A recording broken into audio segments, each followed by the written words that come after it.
Hi friends, welcome to mat with love. இன்றைக்கி நம்ம சூப்பரான பூரி கிழங்கு மசாலா ஹோட்டல் ஸ்டைலில் எப்படி செய்யலான்னு பார்க்கலாம். 2 வெங்காயம் வெட்டி வச்சுருக்கேன், 3 பச்சை மிளகாய் கீறி வச்சுருக்கேன்.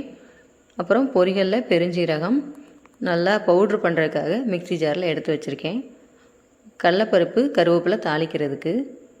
அப்புறம் 4 உருளைக்கிழங்கு மீடியம் சைஸ் உருளைக்கிழங்கா வேக வச்சு தொலியை உரித்து வச்சுக்கலாம்.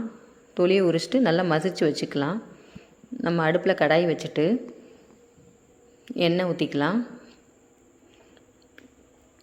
எண்ணெய் காஞ்ச உடனே கடுகு உளுந்தம் பருப்பு கடலைப்பருப்பு போட்டு தாளிச்சிட்டேங்க.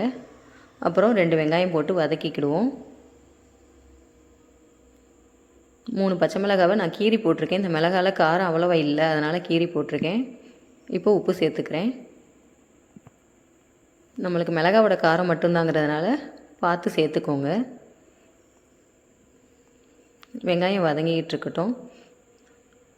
இப்போ வெங்காயம் வதங்குறதுக்குள்ளே நம்ம பொரிகளில் பெருஞ்சீரகத்தை நல்லா பவுட்ரு பண்ணி எடுத்துகிட்டு வந்துடலாம்.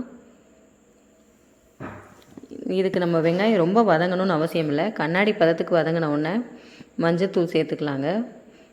ரொம்ப வதக்க தேவையில்லை வெங்காயத்தை. மஞ்சத்தூள் நம்ம 1/2 ஸ்பூன் அளவுக்கு தாங்க சேர்த்துருக்கேன். சின்ன ஸ்பூன் அளவுக்கு தான் சேர்த்துருக்கேன். ரொம்ப மஞ்சள் தூள் போட்டோனாலும் கலர் டார்க்காக நல்லா இருக்காது, கொஞ்சமாக சேர்த்துக்கோங்க. இப்போ நான் 1 டம்ளர் தண்ணி ஊற்றி வெங்காயத்தை கொதிக்க வச்சுருந்தேன்.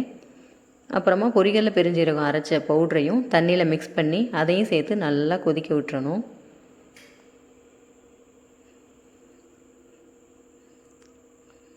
இப்போது தண்ணி கொதிச்சிட்ருக்கும் போதேவும் நம்ம பார்த்துக்கலாம், தண்ணி எவ்வளோ தேவையோ சேர்த்து ஊற்றிக்கோங்க. நம்மளுக்கு கிரேவி எந்த அளவுக்கு தேவையோ ஊற்றிக்கலாம். பொரிகளில் சேர்த்துருக்கிறதுனால நல்லா கட்டியாகிக்கிட்டே தான் இருக்கும் கிரேவி. அதனால் நம்மளுக்கு எவ்வளோ தேவையோ அந்த அளவுக்கு தண்ணி ஊற்றி கொதிக்க வச்சுக்கிடுவோம். பாருங்கள், இந்த அளவுக்கு கட்டியாக தான் இருக்குது. அதனால் நான் இன்னும் கொஞ்சம் தண்ணி சேர்த்துக்கிறேன். தண்ணி சேர்த்துட்டு நல்லா நம்ம ஒரு மூடி போட்டு நல்லா கொதிக்க விட்டுறணும். இந்த மாதிரி சலச்சலன்னு கொதிச்சிட்ருக்கும்போது கருவேப்பிலை சேர்த்துக்கலாம். கருவேப்பிலை கொஞ்சம் ஃபைனலாக சேர்த்தா தான் வாசம் நல்லாயிருக்கும். இப்போ நான் வேக வச்ச உருளைக்கிழங்கையும் சேர்த்துக்கிறேன். மசிச்சு வச்சுருந்தேன், சேர்த்தாச்சு. அதையும் சேர்த்துட்டு நல்லா மிக்ஸ் பண்ணி விட்டுருவோம்.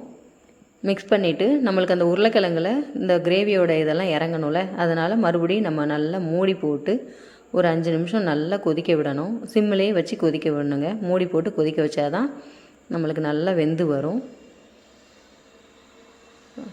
பாருங்கள், சூப்பராக ரெடி ஆயிடுச்சு. கண்டிப்பாக நீங்களும் ட்ரை பண்ணி பாருங்கள் ஃப்ரெண்ட்ஸ், சூப்பராக இருக்கும்.